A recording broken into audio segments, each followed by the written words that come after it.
chacun soit béni au nom de Jésus.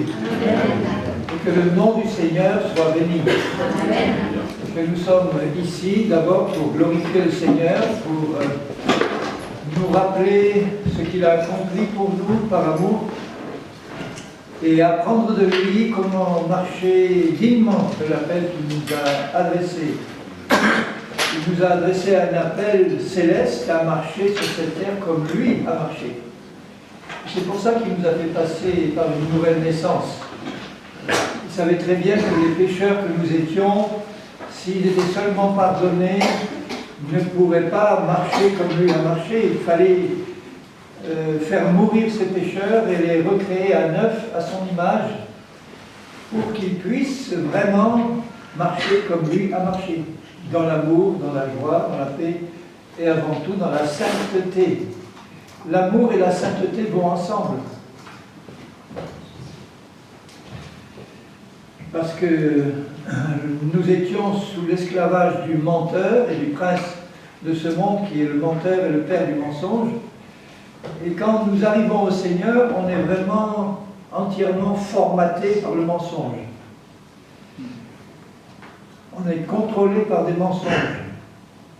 Le Seigneur nous a dit, il a dit à ses disciples, si vous voulez être mes disciples, vous connaîtrez ma parole, vous garderez ma parole, vous la connaîtrez. Et nous savons que c'est sa parole qui nous affranchit. Vous connaîtrez la vérité, qui est sa parole, et la vérité nous affranchira de tous les mensonges que nous avons reçus quand nous étions esclaves du menteur. Alors le texte que j'avais choisi au début pour commencer cette série, c'était Galates 5, où il dit, je vais le relire avec vous, parce que c'est l'ordre qu'il nous donne, et il faut savoir comment obéir à cet ordre, par la foi. Galates 5, verset 16, marchez selon l'esprit, et vous n'accomplirez pas les désirs de la chair. Dans ma version, il y a marché selon l'esprit avec un E majuscule, mais dans le texte grec, il n'y a pas de majuscule et de minuscule. Alors, on pourrait très bien mettre un petit E aussi, marcher selon l'esprit nouveau que vous avez reçu, et c'est la même chose que marcher selon le Saint-Esprit, puisque notre esprit régénéré, notre esprit nouveau, recréé par Dieu, a été créé à l'image de Jésus-Christ, a reçu le caractère de Jésus, a reçu la nature de Jésus et est devenu le lieu très saint où habite le Saint-Esprit. Il est dit que notre corps est le temple du Saint-Esprit. Notre corps, c'est l'extérieur du temple. Vous savez que le temple de Jérusalem avait trois parties. Le lieu très saint où résidait Dieu, le lieu saint où les prêtres seuls pouvaient avoir accès, et le parvis extérieur où tout le monde pouvait aller. Le parvis extérieur, c'est le corps, le lieu saint, c'est notre âme, et le lieu très saint, c'est notre esprit. Et tout le temple est le temple du Saint-Esprit et du Seigneur. Alors Christ, sur la croix, en mourant, a dit « Tout est accompli ». Il a accompli pour nous un salut complet pour l'esprit, pour l'âme et pour le corps. C'est acquis déjà. Mais ce salut nous est donné par étapes. Il est acquis complètement par le sacrifice de Christ et il nous est donné par étapes. La première étape, c'est la nouvelle naissance de notre esprit. Alors je rappelle pour ceux qui peut-être n'étaient pas là, que notre esprit, c'est notre être intérieur, que Paul appelle l'homme ou la femme intérieure, qui est une personne complète. Si vous pouviez voir votre esprit, je le répète, et c'est important de savoir, vous verriez un homme ou une femme complet, avec une tête, des yeux, des oreilles, des bras, des jambes, des pieds, des mains. Et cet être spirituel intérieur est fait d'une substance spirituelle qui n'est pas matérielle. Et cette substance spirituelle, c'est en fait la substance de Dieu lui-même, quand il nous recrée. Puisque nous sommes participants de la nature divine. Et cette substance divine, c'est la sainteté même de Dieu. Nous sommes dans notre esprit une création nouvelle, à l'image de Christ. Christ est l'image de Dieu le Père, Et nous, nous sommes l'image de Christ dans notre esprit régénéré, recréé. Et on peut vraiment louer et bénir le Seigneur pour ce cadeau royal qu'il nous fait, de nous recréer dans notre esprit à son image parfaite, c'est-à-dire dans la sainteté et la justice même du Dieu vivant. Dans notre esprit, il n'y a pas un atome de péché. Notre esprit n'a pas besoin d'être sanctifié, il est saint. C'est un don de la grâce de Dieu dès le départ de notre nouvelle naissance. Mais comme nous n'avons pas conscience de notre esprit, comme notre esprit est vraiment notre être intérieur profond, nous ne savons même pas bien souvent que nous avons un esprit de cette nature-là à l'intérieur. Nous avons juste conscience que nous avons un être intérieur où nous pensons, nous décidons, nous avons des émotions, et cet être-là n'est pas l'esprit, c'est notre âme. Nous sommes conscients dans notre âme que nous avons des volontés, des pensées, des désirs, des émotions, mais lorsque nous arrivons au Seigneur, notre âme est encore contrôlée par le péché, notre être entier. Nous nous repentons de nos péchés en arrivant au Seigneur, en écoutant l'Évangile. Et quand nous l'acceptons comme notre Maître et Sauveur, notre Sauveur et Maître, il pardonne nos péchés et il transforme notre esprit en le recréant à nouveau. Notre âme ne change pas, notre corps ne change pas. Il peut y avoir dans notre âme, quand nous nous convertissons, une joie et une paix que nous ressentons, mais tout ce que nous étions dans notre âme reste en gros le même qu'avant. Et à partir de là, le Seigneur nous demande de faire passer le salut qu'il a déjà donné à notre esprit, de le faire descendre aux étages inférieurs dans notre âme, qui a besoin donc d'être renouvelée et sanctifiée, et dans notre corps, qui a lui aussi besoin d'être sanctifié pour être un instrument utile sur cette terre entre les mains de Dieu. La nouvelle naissance de notre esprit, nous ne la contrôlons pas. C'est un acte souverain de Dieu qu'il fait lui-même. Et merci Seigneur, parce que tout ce que tu fais est parfait. Tout ce que Dieu crée est parfait. Quand il a créé Adam et Ève au début, ils étaient parfaits, saints, beaux, magnifiques, intelligents, aucun défaut. Et la mort est entrée par le péché. Quand Dieu a créé l'univers que nous voyons autour, tout était parfait. Et l'univers a été placé sous la malédiction à cause du péché d'Adam et d'Ève. Mais il y en a de magnifiques restes quand vous regardez la création, les plantes, les animaux, les fleurs, l'univers, vous voyez une création magnifique, même si la mort s'y trouve. On voit qu'en regardant le monde, qu'il y a un créateur qui l'a créé. Le monde a été conçu pour qu'on sache dans notre cœur qu'il y a quelqu'un qui l'a fait, qui n'est pas sorti du hasard. Et quand Dieu recrée notre esprit à son image, il le recrée pur, parfait et saint. Il faut vraiment que nous plantions dans nos pensées, dans notre cœur, parce que c'est le cœur qui croit, ce que nos pensées comprennent, que nous plantions dans notre cœur cette pensée que Dieu nous donne dans sa parole, nous sommes vraiment une nouvelle création en Christ. Et cette nouvelle création n'a rien à voir avec ce que nous étions jusque-là. Et c'est la raison pour laquelle, je l'ai rappelé longuement hier, mais j'y insiste aujourd'hui, encore, que Christ demande à ses disciples de renoncer à eux-mêmes. Et on ne peut pas renoncer à soi-même quand on n'a pas la claire conscience de ce que c'était ce soi-même qu'on était jusque-là. Et on ne peut pas non plus renoncer à soi-même quand on n'a pas compris la beauté et la sainteté du moi nouveau que nous sommes en Christ dans notre esprit.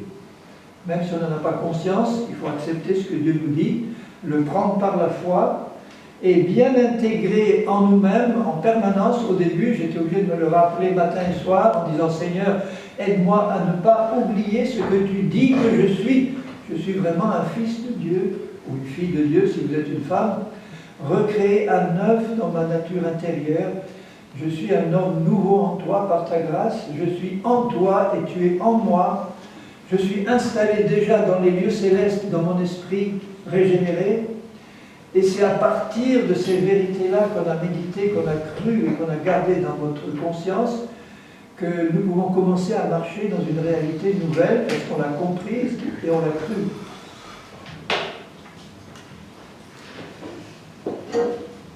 Alors pour vous montrer si vous regardez dans 2 Corinthiens 6, pour vous montrer comment Dieu définit le vieux moi auquel nous devons renoncer. Quand il dit « renonce à toi-même », il ne parle pas de la nouvelle personne que nous sommes en Christ, mais il parle de l'ancienne personne qui est morte en fait, puisqu'elle a été tuée en Jésus-Christ. La vieille personne que j'étais, c'était mon esprit avant qu'il soit né de nouveau, et cet esprit-là, quand Christ est mort, il l'a mis à mort. Quand il est ressuscité, il l'a déjà d'avance ressuscité et préparé pour le temps où, 2000 ans après, nous allions nous convertir, et à ce moment-là, il fait passer dans notre esprit la nouvelle création qui était déjà acquise à sa résurrection. Mais pour vous montrer comment Dieu traite notre ancienne nature, si vous regardez dans 2 Corinthiens 6, au verset 14, il demande aux chrétiens, aux Corinthiens et à nous, « Ne vous mettez pas avec les infidèles sous un joug étranger. » Les infidèles, ce sont les non-convertis à Christ. Et il nous demande de ne pas nous associer d'aucune manière à eux, que ce soit dans le mariage, que ce soit dans le business, dans les affaires, pas d'association avec les infidèles. Parce qu'on se met ensemble sous un joug qui n'est pas commun et ça ne marcherait pas. Car quel rapport y a-t-il entre la justice et l'iniquité? La justice, c'est l'être nouveau que nous sommes en Christ. Il ne dit même pas que nous sommes justes, il dit nous sommes justice de Dieu. Et celui qui n'est pas converti, il est iniquité. Vous voyez comment Dieu nous regarde quand nous ne sommes pas convertis. Nous sommes iniquité dans notre nature. Quel rapport y a-t-il de commun entre la lumière et les ténèbres? Nous sommes lumière de Dieu en Christ. Alors là, je vous parle toujours de notre esprit régénéré. Et dans la mesure où dans notre âme, le vieil homme qui est mort pourtant n'a pas été évacué dans tout ce qu'il avait construit et bâti avant notre nouvelle naissance, le vieil homme que nous étions, qui travaillait avec Satan, avait construit dans notre âme tout un système de péché, des forteresses, de faux raisonnements, de mensonges et de péchés qui subsistent dans notre âme et qui, tant qu'elles ne sont pas évacuées, nous mettent encore en rapport avec les infidèles et avec celui qui les contrôle. D'où l'importance de ne plus marcher par la chair, cette puissance de péché qui habite dans notre corps physique, qui nous contrôlait avant, qui ne doit plus nous contrôler en aucun point, en aucun cas. Alors ceux qui appartiennent à Satan, à l'extérieur de Christ, il les appelle ténèbres. La chair, cette puissance de péché dans notre corps, elle est ténèbres. Elle est iniquité. Quel rapport, quel accord y a-t-il entre Christ et Bélial? Nous sommes tellement unis, un seul esprit avec Christ, que quand il parle des chrétiens, il les appelle Christ. Nous sommes chrétiens. Chrétiens, ça veut dire petit Christ. C'est à Antioche que les chrétiens, les hommes d'extérieur, en se moquant d'eux, les appelaient des petits Christ. Mais finalement, il y a une réalité là derrière, c'est que nous sommes tellement unis à Christ, que nous sommes un seul esprit avec lui. On est fait de sa nature divine dans notre esprit.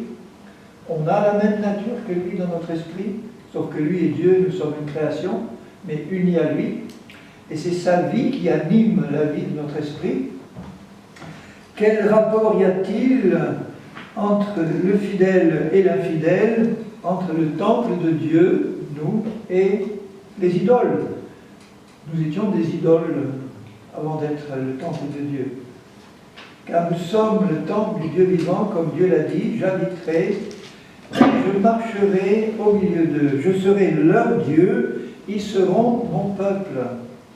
C'est pourquoi sortez du milieu d'eux, séparez-vous, dit le Seigneur.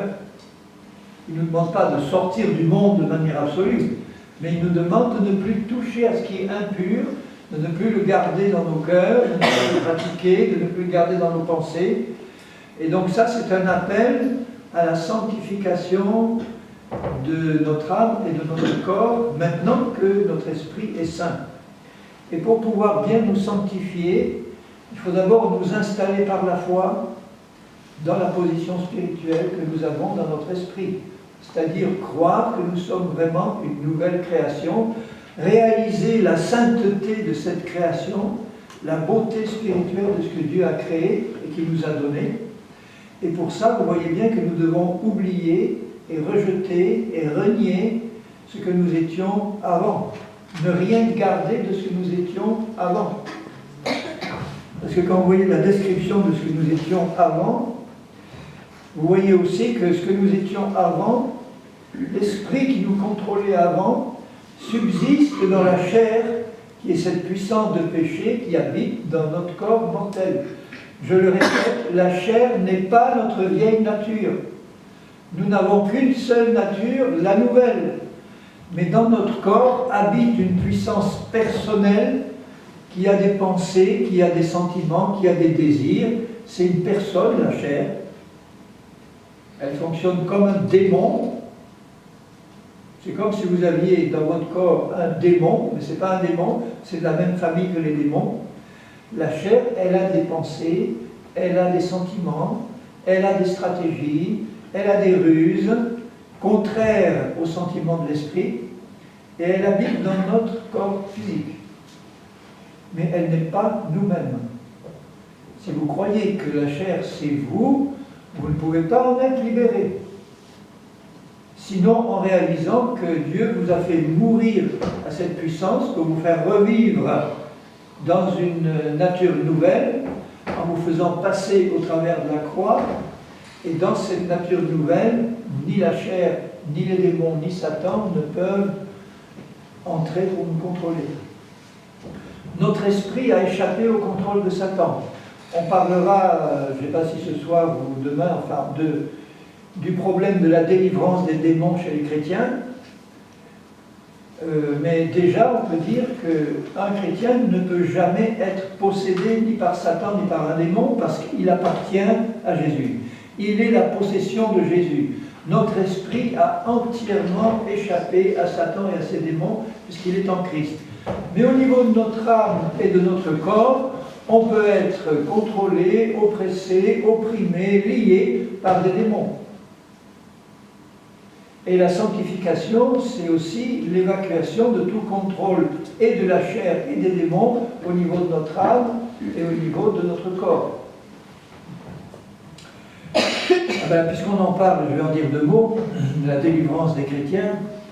Il y a 20 ou 25 ans, je pratiquais la délivrance à tour de bras. La délivrance des chrétiens, c'est-à-dire que on m'avait enseigné que des démons pouvaient squatter la vie des chrétiens, leur âme ou leur corps, et qu'il fallait non seulement passer par une nouvelle naissance, mais il fallait aussi nettoyer les chrétiens de tous les démons qui pouvaient encore les tenir liés. Alors, comme le Seigneur m'avait donné le discernement des esprits, je pratiquais la délivrance des démons. Avec un certain succès, des démons partaient, enfin en tout cas ils se manifestaient et ils partaient. Mais après j'ai compris que Satan est un rusé personnage. Et que la chair, il faut vraiment le discernement des esprits pour connaître la différence entre l'influence que la chair peut donner et l'influence qu'un démon peut donner. Et j'ai appris comme ça qu'il y avait, au moment de la délivrance d'un chrétien, des manifestations qui étaient purement produites par la chair, puisque c'est une personne qui a des stratégies, qui a des pensées, qui a des sentiments. La chair peut vous envoyer un excès de colère et vous exploser de colère. C'est pas un démon, c'est la chair. Mais vous voyez que la chair peut pousser mon corps à une manifestation de colère et de cri. Et donc, comme Satan est rusé, il peut très bien demander à la chair de faire des manifestations qui ressemblent à ce qu'un démon peut produire. Et ceux qui sont autour se réjouissent en disant « Alléluia, un démon s'est manifesté, il est parti ». Et il n'y a pas de démon qui est parti, c'est la chair qui a manifesté ça purement et simplement.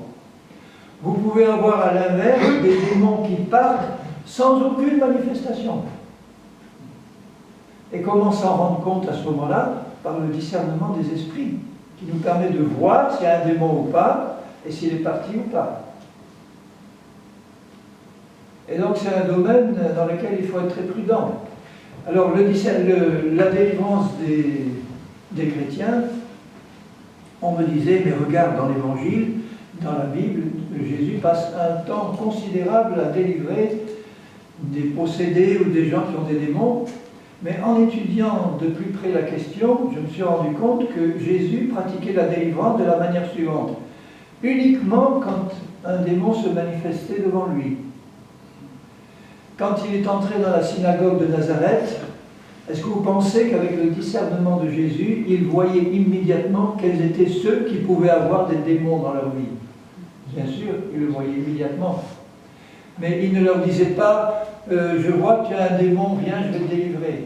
Je vois que tu as un démon, viens, je vais te délivrer. Par contre, quand il y en avait quelqu'un qui se roulait par terre devant lui en criant, là, il y avait une nécessité d'intervenir parce qu'il y avait quelqu'un qui souffrait, il fallait chasser le démon et il le faisait aussitôt. Le démoniaque de Gadara et tous les autres, c'est pareil. Mais je ne vois jamais Jésus demander à tous ceux qui avaient des démons, approchez-vous, mettez-vous là, et puis je vais vous chasser tous les démons que vous pouvez avoir, alors qu'ils ne se manifestent pas jusque-là. Et il les voyait très bien. Par contre, Jésus prêchait la repentance, il prêchait le retour au Seigneur, il prêchait l'obéissance, il prêchait la parole de Dieu, le royaume de Dieu, et en amenant les gens à la repentance et à l'obéissance, il leur permettait de recevoir des délivrances sans même qu'ils aient besoin de se rouler par terre. Simplement, en obéissant au Seigneur, vous pouvez recevoir de puissantes délivrances. Il y avait donc 3 problèmes que je rencontrais en matière de délivrance des chrétiens, parce que j'utilisais la délivrance comme un moyen de sanctification. Puisque les chrétiens peuvent être influencés par des démons, et que les démons, c'est des êtres impurs qui poussent à pécher, je me disais, donc en chassant les démons, tu vas aider les chrétiens à se sanctifier. Alors, 3 problèmes se présentaient à moi. Le premier, c'est que ça rendait les gens dépendants de moi. Il me disait, tu as le discernement des esprits, tu vois, hier j'ai piqué une terrible colère, je me demande s'il n'y a pas un démon là derrière, dis-moi s'il y en a un. Je lui dis, on va voir. Alors je commençais à attaquer au nom de Jésus, le démon de colère sort. Si au bout d'une demi-heure il n'y avait rien qui se manifestait ou que j'avais la paix dans le cœur, je dis, il n'y a pas de démon, c'est la chair.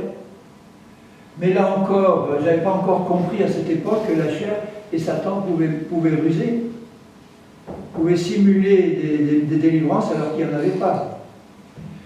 Alors donc il y avait ça, la dépendance par rapport aux délivreurs. Ensuite, le deuxième problème, c'est que c'était jamais fini. C'était jamais fini. Il y avait des délivrances qui pouvaient durer 1 heure, 2 heures, 1 mois. Et notamment des personnes qui sortaient du satanisme et de l'occultisme et d'un passé très chargé. Je me rappelle d'un cas d'une sataniste qui était vraiment convertie, mais qui était encore un peu chargée. Un certain soir, on chasse un esprit de drogue, ça a duré un bon moment, parce que ces satanistes se droguent, boivent, etc. Et je pensais que c'était fini, et pendant plusieurs jours, il y a eu des dizaines et des centaines d'esprits de drogue, ensuite d'alcool, qui sont sortis successivement. Et moi je me disais, mais quand est-ce que ça va finir? S'il y en a 1000 comme ça, comme les 6000 de Gadara, il a fallu d'une parole à Jésus, mais moi je ne suis pas Jésus encore dans la pratique, au point de vue puissance, et si ça doit durer 1 mois, 2 mois, 6 mois, pour chasser 6000 démons rien que d'alcool, quand est-ce que ça va finir? Ça, c'était le deuxième problème. Le troisième problème, le plus grave, c'est que je voyais des délivrances de démons dans les évangiles. Jésus a délivré beaucoup de personnes, c'était tous des juifs et des païens. Seulement, à partir du livre des Actes et jusqu'à l'Apocalypse, c'est-à-dire la partie qui concerne l'Église et les chrétiens, je ne vois plus un seul cas de délivrance des chrétiens comme moi je l'ai pratiqué. Et pourtant, c'était des hommes comme vous et moi, des hommes et des femmes comme vous et moi, qui devaient avoir un passé chargé, qui arrivaient sans doute au Seigneur et les démons qui pouvaient les lier ou les contrôler dans leur âme ou leur corps n'étaient pas automatiquement partis le jour de leur conversion, ça je ne le crois pas. Je crois que les chrétiens peuvent être liés par des démons et que ces démons ne partent pas au jour de la nouvelle naissance. Ça vient plus tard. De même qu'on n'est pas sanctifié à 100% le jour de la nouvelle naissance. Ça vient plus tard. Alors comme je ne voyais aucun cas mentionné dans la Bible, enfin à partir des actes et des épîtres de chrétiens qui passaient par une délivrance de démons telle que je la pratiquais, ça a fini par me poser un problème sérieux. Je dis, je n'ai pas de passage biblique sur lequel je peux appuyer la pratique que je suis en train de faire. Alors je ne suis pas contre la délivrance, je garde la délivrance dans la panoplie du chrétien. Ça veut dire que je l'utilise uniquement comme Christ l'utilisait si dans ma marche chrétienne ou dans les conseils que je peux donner ou dans les réunions que je peux avoir, il y a une manifestation démoniaque qui se passe là au milieu, eh bien, on intervient et on chasse le démon. Mais faire ce que je faisais, c'est-à-dire voyons voir si tu peux avoir quelques démons dans ta vie qui peuvent gêner ta marche chrétienne, et on va donc te demander qui était ton père, ta mère, ton grand-père, ta grand-mère, si ton arrière-grand-mère n'était pas prostituée, ou ton père n'était pas sorcier, ou franc-maçon, etc. Que ça a ouvert des portes, et que maintenant il peut y avoir des démons, et que tout ce travail que je faisais là, le Seigneur m'a dit, stop.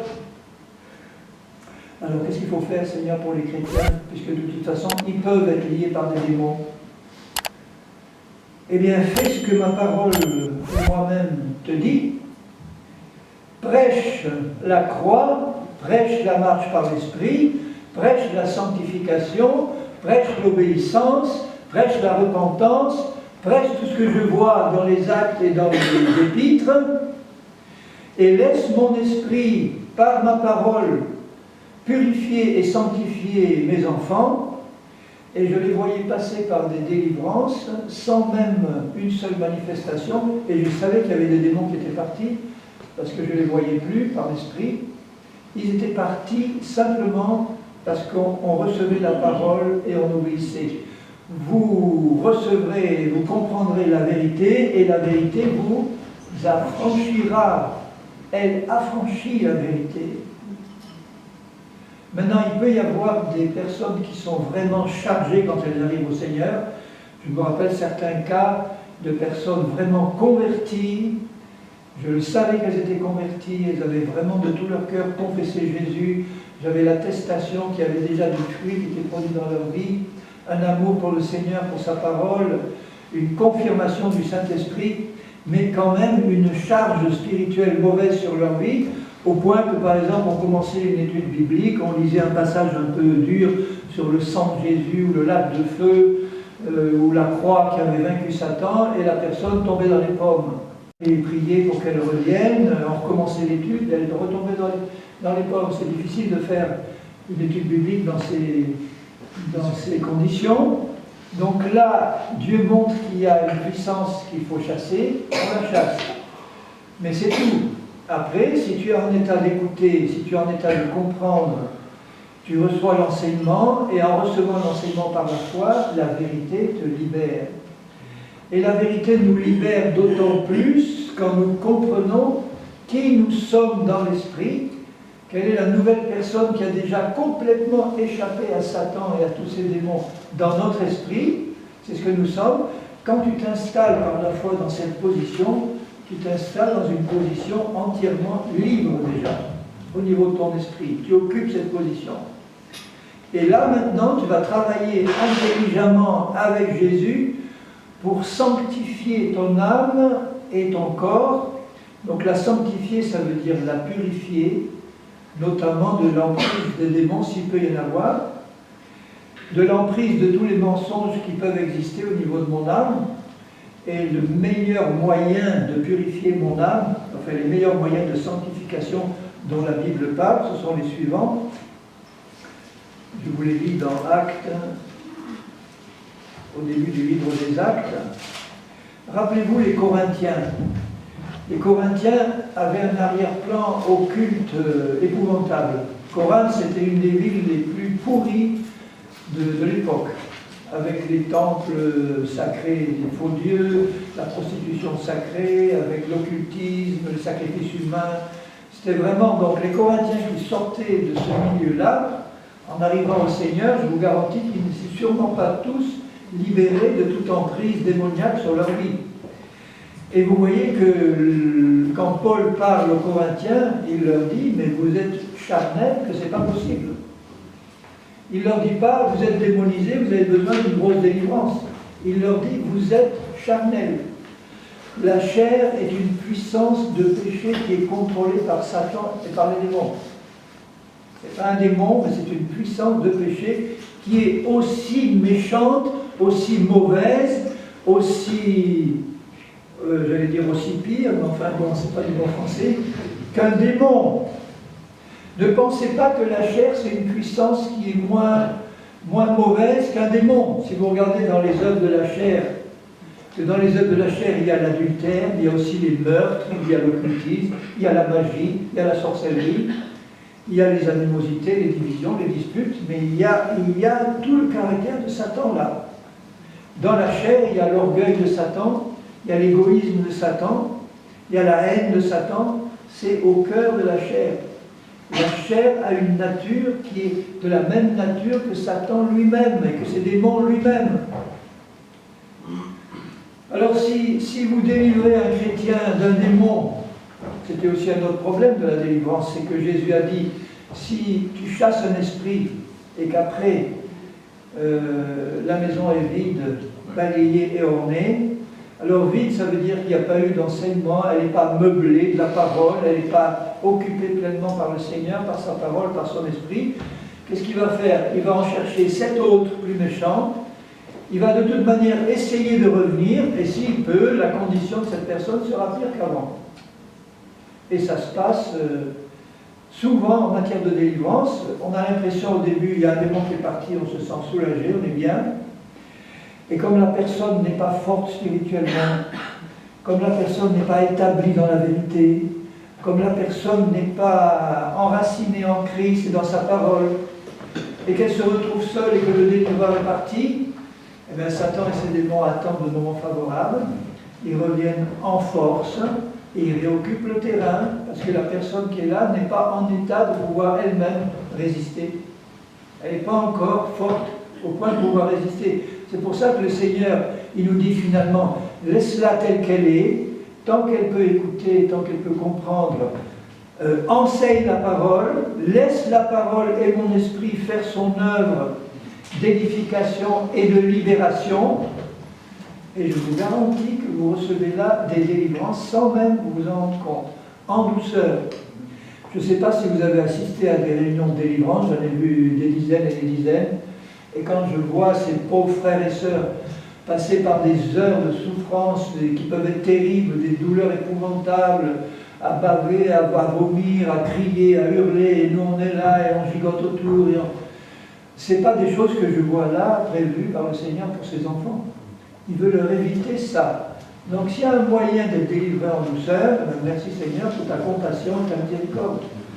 Maintenant, s'il est nécessaire d'intervenir parce qu'on voit qu'il y a quelque chose qui se passe, intervenons. Qu'on soit que l'on ait affaire à des chrétiens ou pas, je ne me pose pas la question. Il y a des milieux ou des églises ou des dénominations où on enseigne aux chrétiens qu'une fois qu'ils sont chrétiens, Satan ne peut plus les toucher. C'est le meilleur moyen de laisser Satan infiltrer l'église en toute liberté. Quand nous venons au Seigneur, c'est là que Satan a le plus envie de vous toucher, ou faire du mal. D'où l'importance de l'enseignement de la croix et de la marche par l'esprit. Ça, Satan en a horreur de cet enseignement-là. La chair aussi. Quand la chair commence à entendre qu'on parle de la croix, de notre mort en Christ et de notre résurrection, elle tremble. Parce qu'elle sait que là, c'est le seul moyen pour nous d'échapper à son emprise. De comprendre qu'on est mort à la chair, on a complètement échappé à son emprise. Qu'on est mort à Satan, à ses démons, on a complètement échappé à leur emprise. Et de cette forteresse inexpugnable qui est Christ, où nous sommes dans notre esprit, À partir de là, on peut mener un combat pour expulser du reste de notre être, de l'âme et du corps, tout ce que Satan aurait pu encore y avoir construit. Vous vous rappelez les Hébreux? Les Hébreux sont sortis d'Égypte après qu'on ait sacrifié l'agneau. Ils sont partis de l'Égypte, mais on voit très bien que l'Égypte n'était pas partie de leur cœur. Ils regardaient en arrière, ils avaient même envie de retourner en esclavage plutôt que de tourner en rond dans cet affreux désert. Et c'est la raison pour laquelle, dès qu'ils sont sortis d'Égypte, Dieu avait prévu de les conduire dans le désert. C'est le passage obligé de tout nouveau converti. C'est le passage obligé pour Jésus. Dès qu'il est entré dans son ministère et qu'il a été baptisé d'eau et d'esprit, où est-ce que l'esprit l'a conduit?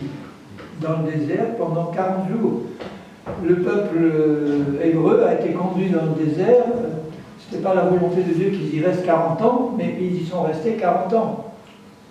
Pourquoi ils ont été conduits dans le désert? Pour être libérés. Et pour se rendre compte qu'il y avait quelque chose dans leur cœur qui avait besoin d'être purifié. C'était l'Égypte qui était dans leur cœur, c'était la chair qui les contrôlait, c'était encore l'ennemi qui les contrôlait. Dès qu'ils arrivent dans une situation où il y a une épreuve, première station, il n'y a pas d'eau, eh bien, qu'est-ce qui se passe? Au lieu de dire « Seigneur, on vient de voir des miracles puissants, Seigneur, tu nous as ôtés de l'Égypte avec des super, magnifiques, grands miracles, on a vu la mer s'ouvrir devant nous, on a ta colonne là, le jour, la nuit qui nous guide. Donc il n'y a pas d'eau, alléluia, tu vas faire encore un miracle. » Au lieu de ça, il commence à ronchonner, il commence à rouspéter. C'est la chair qui sort, les animosités, les disputes, et Moïse. Ils n'osaient pas dire « Moïse, où est-ce que tu nous as amenés ?» Donc Dieu fait un miracle, il leur donne de l'eau. Ils font encore 2 stations, ils arrivent à un endroit où il y a des palmiers et de l'eau, ils se précipitent pour boire, et l'eau, elle est amère. Et ils n'ont pas encore compris la leçon. Et ils rouspètent, et la chair qui sort. Dieu refait un miracle, il met un bois dans l'eau, l'image de la croix, qui la purifie. Et à chaque étape, au lieu de prendre la leçon de ce qu'ils avaient vécu, et de reconnaître devant Dieu qu'ils avaient besoin de se repentir de la chair qui se manifestait là, ils ont recommencé, et recommencé, et recommencé. Et ça a duré presque 2 ans. À chaque fois, Dieu a été patient, hein, vous remarquez. Dieu a fait le miracle dont ils avaient besoin. Et il est parfois intervenu pour les corriger sévèrement, mais au bout de 2 ans, ils arrivent devant le Jourdain, ils explorent le pays. Il y en a 2 qui disent, bon, il y a des géants, des villes fortifiées, mais Dieu est avec nous, on les aura selon la promesse. Il y en a 10 qui disent, non, on ne les aura pas. C'est-à-dire que les 10 fonctionnaient encore par la chair. Ils jugeaient d'après ce qu'ils voyaient au lieu de marcher par la foi. Ils ont dit non, il y a trop de géants, il y a des villes, on n'y arrivera pas et on ne veut pas y aller. Et on n'ira pas. Et le peuple suit la majorité. Et Dieu apparaît en disant Moïse, mets-toi de côté, je l'ai détruit. Et il l'aurait fait. Ces choses ont été inscrites pour notre exemple à nous. On a affaire à un feu dévorant, à un Dieu compatissant, miséricordieux, mais un Dieu de justice qui sait juger aussi. Et il commence par son peuple. Et le prochain jugement, c'est l'enlèvement de l'épouse. Et là, il y aura un tri. Tous ceux qui ne sont pas prêts resteront. Qu'ils soient chrétiens nés de nouveau ou pas, ils resteront. Il y a un faux enseignement qui consiste à dire que si vous êtes né de nouveau, vous allez partir automatiquement à la dernière trompette. C'est faux. Pour partir, il faut être en règle avec Dieu. Ça veut dire qu'un chrétien né de nouveau qui vit dans le péché au moment où la trompette sonne et qui le sait et qui ne veut pas se repentir et qui dit Seigneur, attends un peu, je me repentirai demain. Je sais que je suis dans le péché, mais ça me plaît et je ne veux pas me repentir. Et la trompette sonne. Vous croyez qu'il va partir celui-là? Il ne partira pas. Parce que le sang de Jésus n'est pas passé sur son péché. Et Dieu vient enlever une épouse pure, sans ride ni tache. Et c'est tellement facile du fond du cœur de confesser un péché quand Dieu nous le montre, c'est fait instantanément. Pourquoi attendre? Mais quand on apprend à marcher par l'esprit et pas par la chair, on affermit notre marche chrétienne, on marche dans la sanctification en permanence. On assure notre départ. Parce que c'est beaucoup plus fréquent et facile pour un chrétien charnel de tomber dans le péché que pour un chrétien qui marche par l'esprit et qui a grandi et qui a mûri en spiritualité. Donc il se retrouve devant le Jourdain, il refuse d'y aller, il passe 40 ans de plus dans le désert, enfin 38 ans, et il s'y retrouve après 38 ans, la nouvelle génération, et là, ils comprennent enfin ce qu'il faut faire. Ils franchissent le Jourdain. Et rappelez-vous que le Jourdain, c'est un fleuve, le Jordan en hébreu, ça veut dire celui qui descend. Et celui qui descend vers où? Vers la mer morte. Donc le Jourdain, c'est un exemple de mort à soi-même. C'est un exemple de capitulation, c'est un symbole de capitulation sans condition devant Dieu. Où on lui dit, maintenant on arrête de rouspéter, maintenant on arrête de marcher par la chair, maintenant on a compris, Seigneur, que tu nous demandes de marcher par la foi, dans l'obéissance, on capitule devant toi, on te fait confiance, et on traverse le Jourdain. Et Dieu fait un miracle, et Dieu assèche le Jourdain, et il traverse à sec. Mais est-ce que vous avez remarqué que dans le texte de Josué, quand il est dit que Dieu coupa les eaux du Jourdain à une très grande distance en amont, à partir de la ville d'Adam, qui se trouvait à une vingtaine de kilomètres en amont de Jéricho. La ville d'Adam, ça vous rappelle quelque chose? Les eaux ont été coupées à partir de la ville d'Adam. Ça veut dire que toute la malédiction qui coulait dans nos vies depuis Adam, elle a été coupée par Dieu là, au moment où ils ont décidé d'obéir. Et ils ont attendu par la foi que l'eau s'écoule et s'assèche devant eux, et ils sont passés avec l'arche devant eux. Et tant qu'ils étaient dans l'obéissance, ils avaient une victoire totale. Tant que nous marchons, nous, par l'Esprit, nous avons une victoire totale sur tous nos ennemis. Une victoire sur la chair, une victoire sur les démons, une victoire sur Satan. Elle nous est complètement assurée quand nous marchons par l'Esprit. Quand nous marchons par la chair, on est contrôlé par Satan et il se réjouit. Et quand on regarde l'état des églises en général, je ne connais pas la vôtre, donc je ne la juge pas. Mais l'état des églises, c'est la chair qui domine. C'est les divisions, c'est les disputes, c'est les jalousies, c'est les susceptibilités, c'est les animosités, c'est l'orgueil, c'est ci, c'est ça, plus ou moins. C'est plus ou moins dilué. Mais c'est ça qui règne. Pourquoi? Parce qu'on n'enseigne pas la croix, on n'enseigne pas la marche par l'esprit, on n'étudie pas les épîtres de Paul, on n'a pas occupé notre position spirituelle en Christ en tant que nouvelle personne, on n'a pas compris qu'on est mort et qu'on est ressuscité en Christ, on n'a pas accepté cette vérité, parce qu'il n'y a que comme ça qu'on peut avoir une pleine victoire sur la chair, même si elle habite dans mon corps, même si la chair habite là, je ne suis pas libéré de sa présence, tant que la dernière trompette n'a pas sonné, j'ai cette présence maléfique dans mon corps, mais je suis libéré de son contrôle, je suis libéré de son joug. Pour moi, c'est comme si elle avait disparu, donc. Mais elle est là, donc elle est dangereuse. Ça veut dire que tant que je marche par la foi dans l'œuvre de Christ, tant que je marche par la foi dans ce que je suis en Christ maintenant, je le sais, je l'ai reçu par la foi, j'ai renoncé par la foi à ce que j'étais avant, j'ai oublié celui que j'étais avant, les autres n'ont pas oublié, je le rappelle constamment, mais moi j'ai oublié, et Dieu aussi. Mais je n'oublie pas qui je suis dans ma nouvelle nature. Vous voyez, il y a une identité nouvelle à intégrer dans votre cœur, là, et cette nouvelle identité, elle doit être aussi claire et nette dans votre cœur que votre identité civile. Vous savez que vous êtes lorrain, vous savez que vous avez tel âge, que vous habitez à tel endroit, que vous avez tel nom, telle adresse, etc. Vous n'avez pas besoin toute la journée de vous le rappeler. C'est intégré. Vous le savez. Le jour où vous saurez de la même manière, avec la même assurance que vous êtes un fils, une fille de Dieu, recréé à neuf, à l'image de Jésus, dans sa sainteté, dans sa justice parfaite, et que c'est ça que vous êtes à l'intérieur par la grâce de Dieu, en le sachant, en le croyant, vous libérez et vous faites sortir ce que vous êtes dedans, naturellement et sans effort.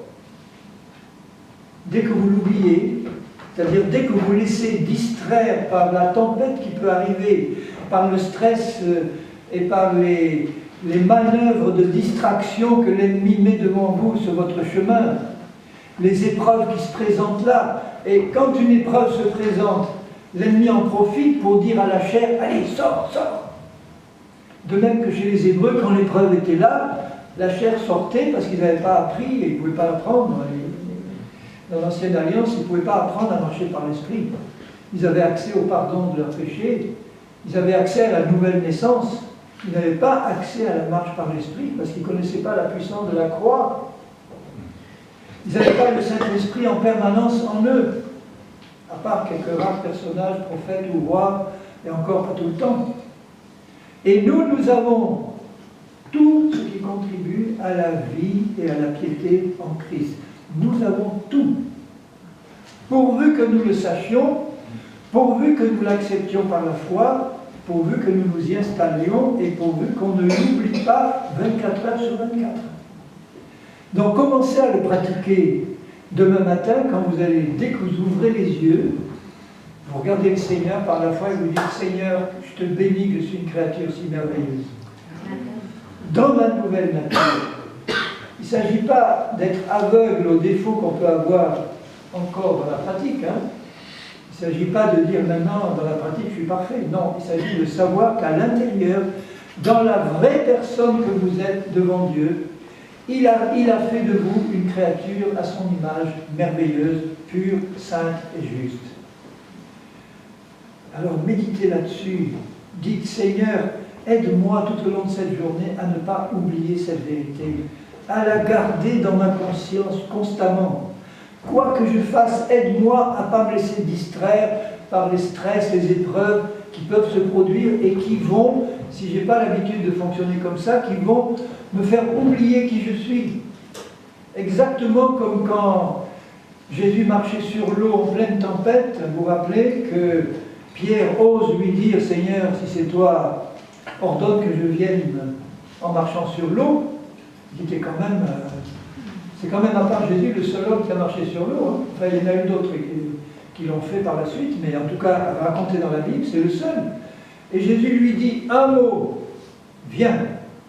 Il a foi en cette parole de Dieu, il met sa foi en action, il bouge ses muscles, il enjambe le bastingage, et ça marche. Et il avance en marchant sur l'eau, en regardant à Jésus. Et à un moment donné, il quitte Jésus des yeux, il voit la tempête, il se laisse impressionner, la crainte vient, le doute vient, et là il coule instantanément.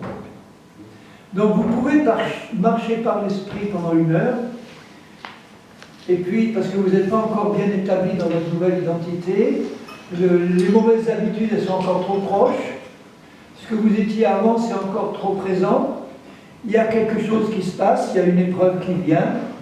En général, c'est votre mari ou votre épouse. Ça commence par là. C'est pour ça que Dieu a créé le mariage, pour nous entraîner à marcher par l'esprit. Après la chute, avant, c'était pour vivre une communion fraternelle, une communion merveilleuse.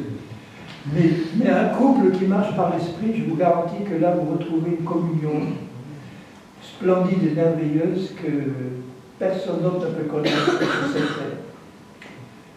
Un mari et son épouse qui marchent tous les deux par l'esprit, c'est le ciel sur la terre. Un mari et son épouse qui sont tous les deux charnels, c'est l'enfer sur la terre.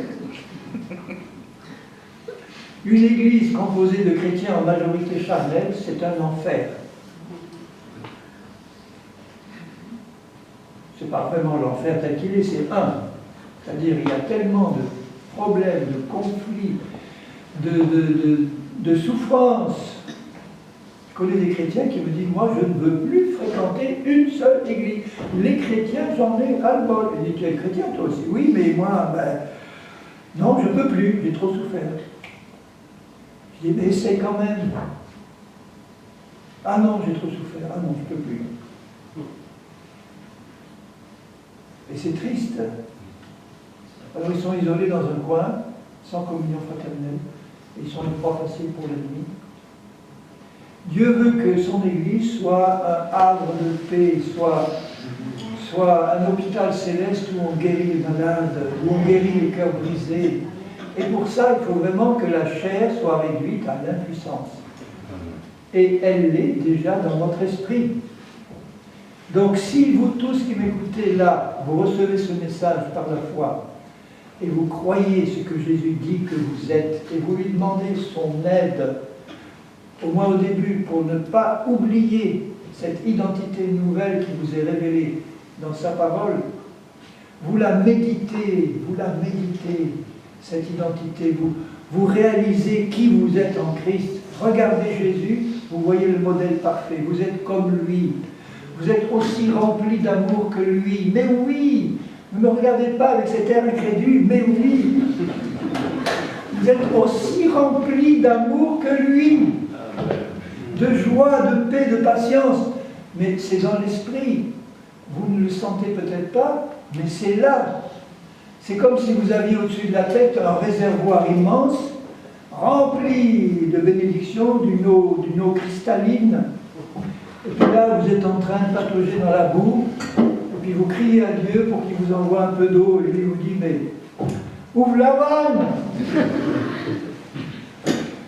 C'est-à-dire, exerce ta foi, réalise que je t'ai déjà donné tout, ouvre, ça va descendre. Au Paraguay où j'ai vécu, il n'y a pas en général, il n'y a pas de système de distribution d'eau. Tout le Paraguay repose, et les pays avoisinants, sur une immense nappe phréatique qui est la plus grande du monde. Une nappe phréatique d'eau pure qui est à une dizaine de mètres du sol. Et donc, dans chaque maison paraguayenne, enfin maintenant, les immeubles modernes, il y a une distribution d'eau, mais tous les Paraguayens ont leur maison et sur leur toit, il y a une cuve. Et il y a un forage et une pompe. C'est d'abord des pompes à bras, maintenant des pompes. Et ils ont leur eau en permanence là, qui leur vient de leur sol.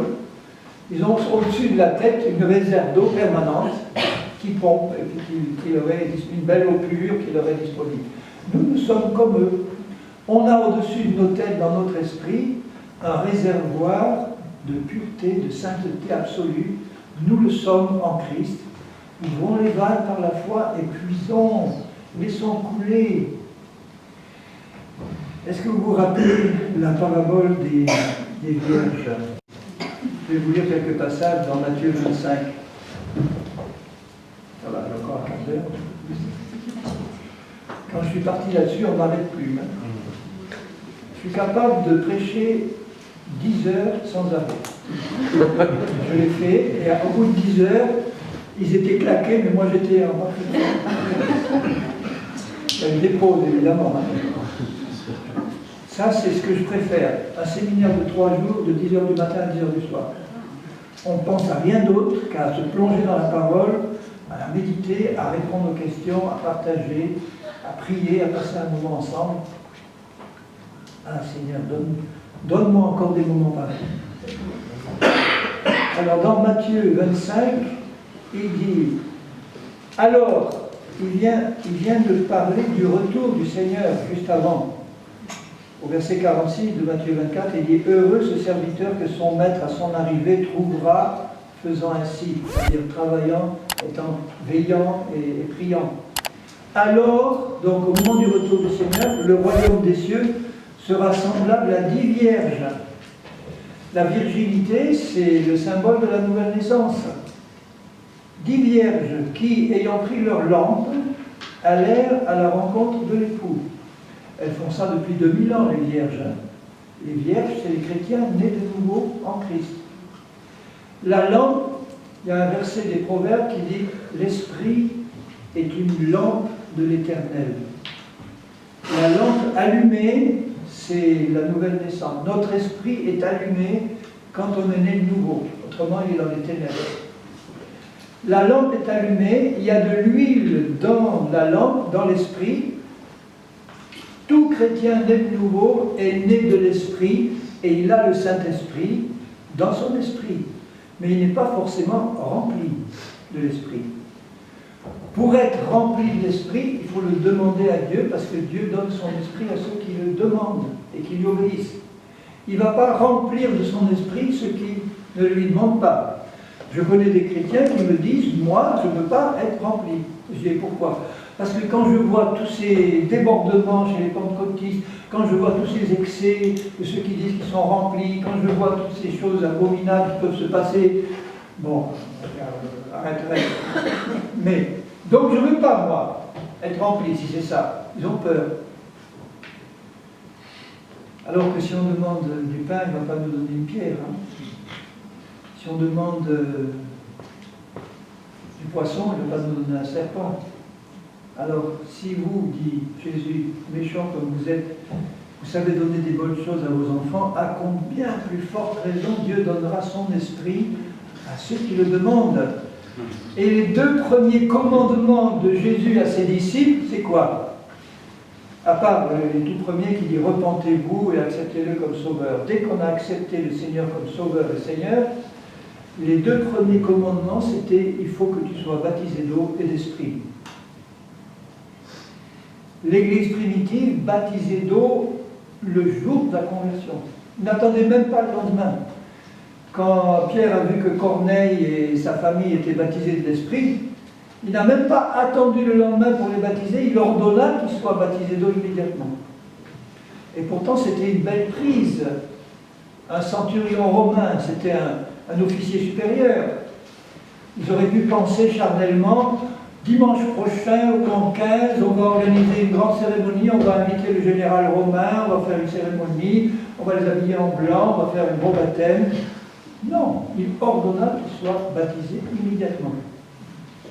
Parce que comme le baptême représente une mort et une résurrection, on enterre un mort dès qu'il est mort. Les Juifs enterrent un mort dès qu'il meurt. Ils n'attendent même pas le lendemain. Et ils ont gardé cette coutume dans l'Église primitive. On enterre un mort dès qu'il meurt et qu'il ressuscite.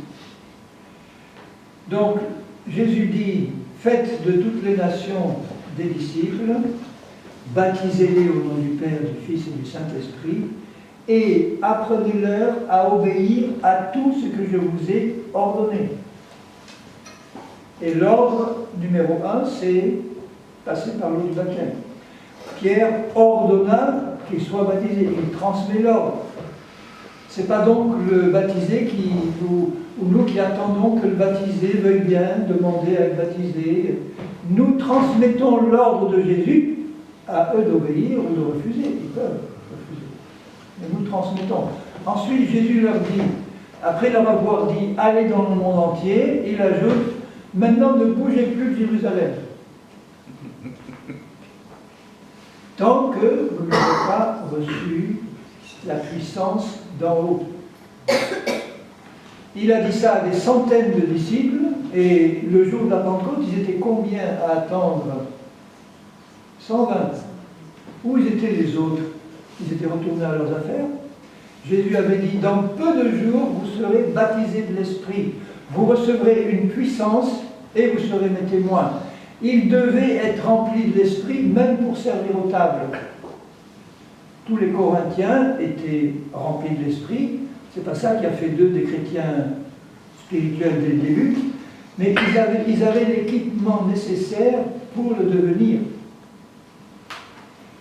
Parce que les deux baptêmes d'eau et d'esprit représentent, le baptême d'eau représente ma mort et ma résurrection en Christ, et le fait d'être rempli de l'esprit de résurrection me permet d'être travaillé par le Saint-Esprit beaucoup plus puissamment pour faire passer la mort et la résurrection dans ma vie pratique. Un chrétien qui n'est pas rempli d'esprit, il va beaucoup moins vite et facilement passer par une mort pratique et une résurrection pratique. C'est pour ça qu'il fallait être rempli. Et aux chrétiens de Corinthe, il ne manquait aucun don, malgré leur caractère charnel. Parce que les dons sont donnés pour l'édification de l'Église. Et l'édification, c'est pour passer de l'état de chrétien charnel à l'état de chrétien spirituel. C'est pour ça qu'il faut les dons. Donc plus nous sommes charnels, plus nous avons besoin de dons. Ne croyez pas que le fait qu'il y ait des dons qui se manifestent, c'est le signe que l'Église est spirituelle. Non, c'est parce qu'elle est charnelle qu'il y a beaucoup de dons. Mais les dons sont donnés pour qu'elle devienne plus vite spirituelle. Ça ne veut pas dire que maintenant, s'il n'y a aucun don, on est tous spirituels. Ça veut dire qu'on peut dormir de son plus profond sommeil.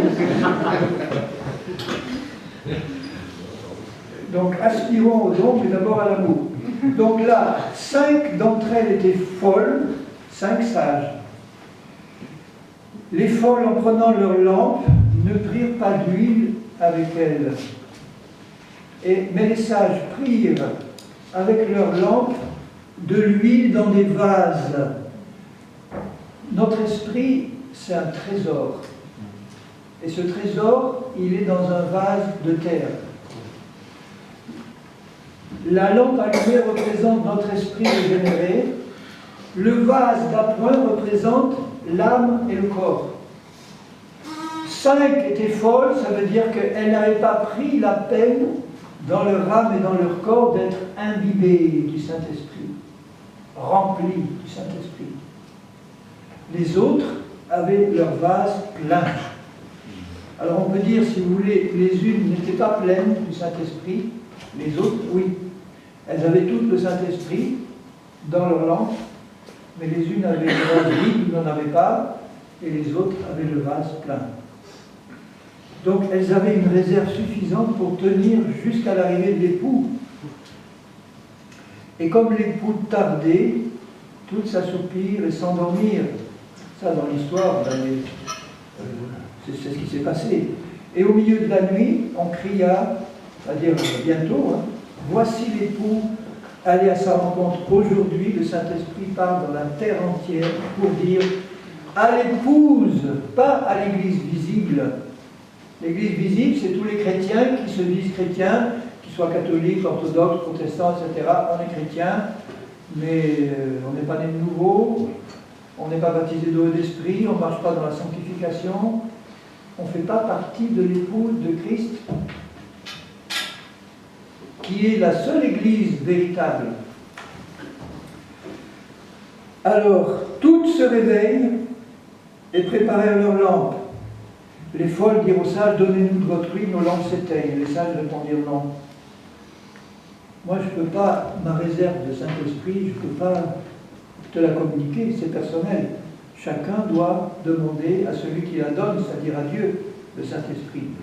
Donc les folles vont chercher de l'huile, les folles vont à un endroit où elles peuvent être remplies de l'Esprit. Spirituellement, ça veut dire qu'il y a un moment, au moment du retour de Christ, où tout le monde va se réveiller, mais il y en a qui ont déjà leur réserve pleine, les autres pas, et au moment où Christ revient, il y en a qui sont en train de se charger d'huile quelque part, et elles reviennent devant la porte avec l'huile. Mais c'est trop tard, la porte est fermée. Les vierges sages sont parties. Il y a un temps pour se préparer, il y a un temps pour être prêt, et c'est maintenant. Il y a un temps pour se sanctifier, c'est maintenant.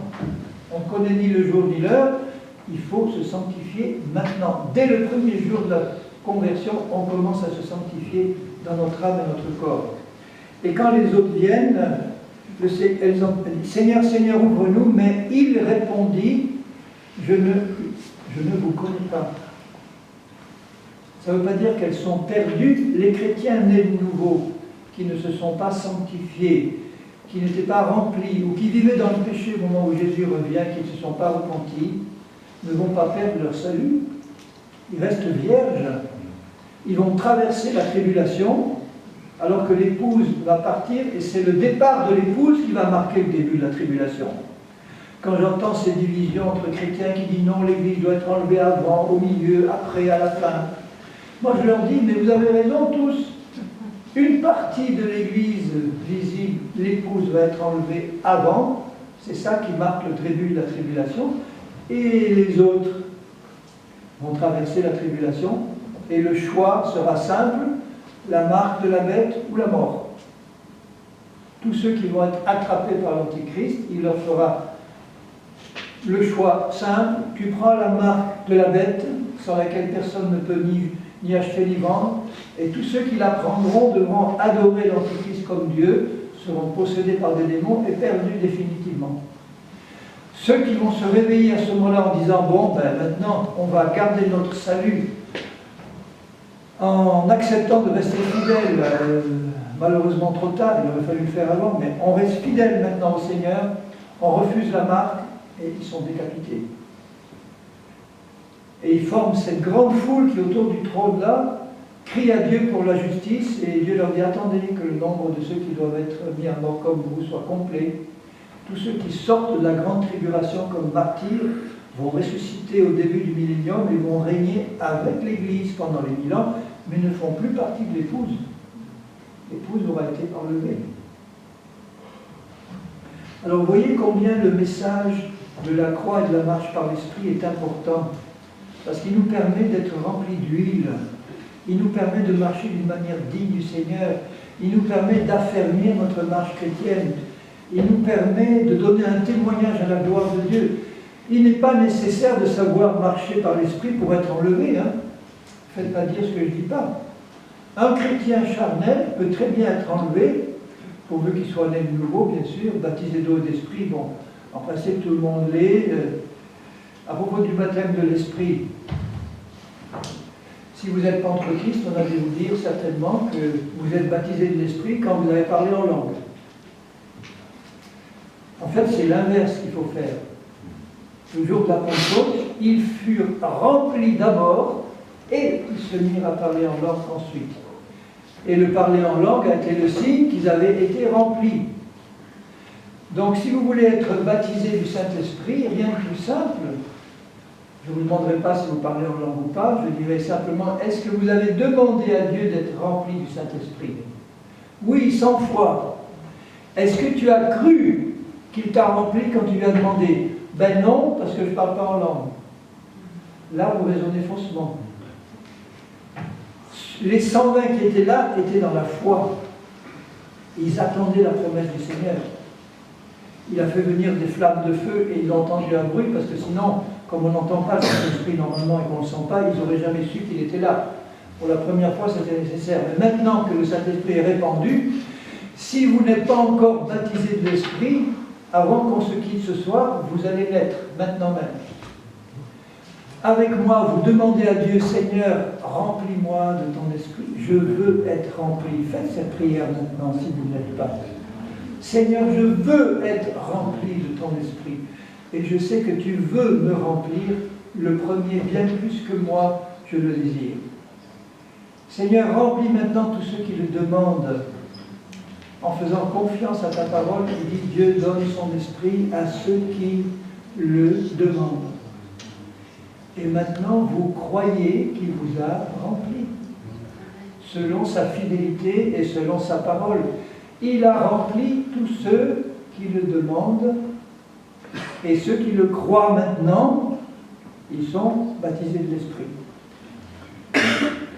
Ah, mais on n'a pas encore parlé en langue. Oui, d'accord, mais maintenant vous êtes disponible pour parler en langue.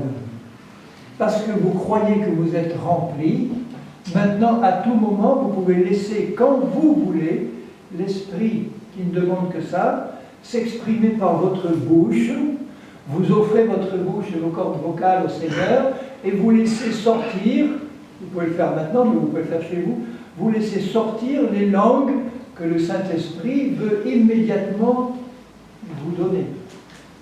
Vous allez exprimer immédiatement tout ce que vous avez à cœur de dire, qui vous vient là par l'Esprit, en croyant que ce n'est pas vous qui le fabriquez, mais que ça vous est donné par le Saint-Esprit, selon sa promesse. Parce que Jésus a dit, voilà les miracles qui accompagneront tous ceux qui auront cru, ils parleront de nouvelles langues. Tous les chrétiens qui ont cru doivent parler en langue, parce que Jésus l'a dit. tous ceux qui ont cru parleront de nouvelles langues. Parce que tous ceux qui ont cru doivent être remplis de l'Esprit. Les choses de Dieu sont tellement simples. C'est nous qui les compliquons, on ne trouve pas. 27, 28. Donc, pour résumer rapidement, dans les 2 minutes qui nous restent, une fois que notre esprit est régénéré, la première et la plus importante partie de notre salut est acquise. Nous sommes devenus une nouvelle création en Christ. Mais nous avons besoin de nous approprier par la foi cette identité nouvelle, c'est-à-dire de croire ce que Jésus dit que nous sommes, de le garder dans notre esprit, dans notre pensée, de croire en permanence cette vérité pour que le Saint-Esprit puisse continuer à nous conduire dans sa manifestation.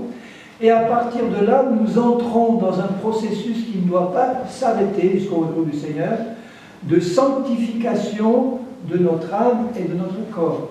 Et pour cela, nous devons utiliser tous les moyens de sanctification que la Bible ou que le Seigneur nous offre, c'est-à-dire l'étude de la parole de Dieu, c'est le moyen numéro 1, la méditation de sa parole, parce que sa parole est la vérité, et Jésus a prié dans Jean 17, sanctifie-les par ta parole est la vérité.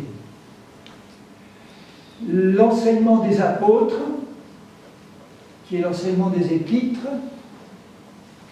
réfléchissez bien à ça, quand il dit persévérer dans l'enseignement des apôtres, ce que les apôtres enseignaient, c'était quelque chose de nouveau par rapport à la Bible qu'ils avaient à ce moment-là, l'Ancien Testament. Et l'enseignement des apôtres, c'est l'enseignement de Paul, de Jean, de Jacques. Bon, toute la parole de Dieu est pour nous. Mais la nourriture spécifique de l'épouse, ce sont les épîtres. Et notamment celle de Paul, qui nous révèle comment marcher par l'Esprit. Il persévérait dans l'enseignement des apôtres, il persévérait dans la communion fraternelle, il persévérait dans le partage du pain, le pain et la coupe.